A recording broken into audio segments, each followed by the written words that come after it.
Heippa taas.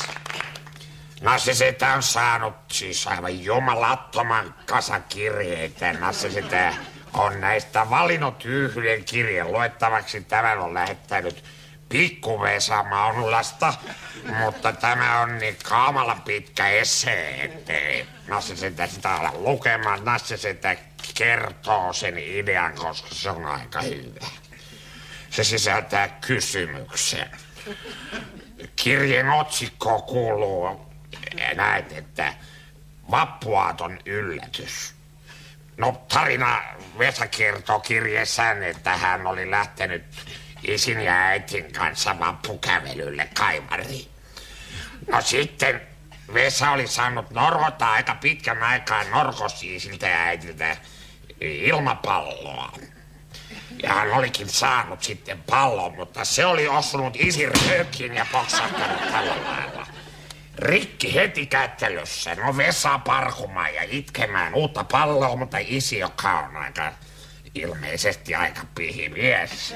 Ja kun tämä on tapahtunut jo 60-luvulla, niin silloin oli vaikeaa, kun oli vaikeita ajat meidän koti-Suomessa vielä.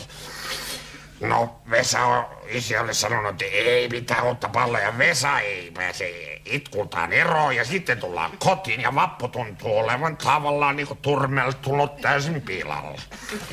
No Vesan yllätys oli hyvin suuri, kun isi kuitenkin käytyen. Vesassa tuli sieltä tällaisen tämän tapaisen valkoisen pallon kanssa. Ja Vesa iloisena lähti sitä ulos kuljettamaan, jolloin äiti oli sanonut, että Lauri kiellä nyt, että Vesa ei missään tapauksessa lähde ulos sen pallon kanssa. Ja kaikista anelluista huolimatta Vesa joutui sisällä leikittelemään tämän Poltsin kanssa. Vesa kysyykin kirjeessään, että mistä johtui, että en saanut toisten nuorten kanssa lähteä raittiseen ulkoilmaan kirmailemaan, vaan piti kotona koko vappuaatto nököttää.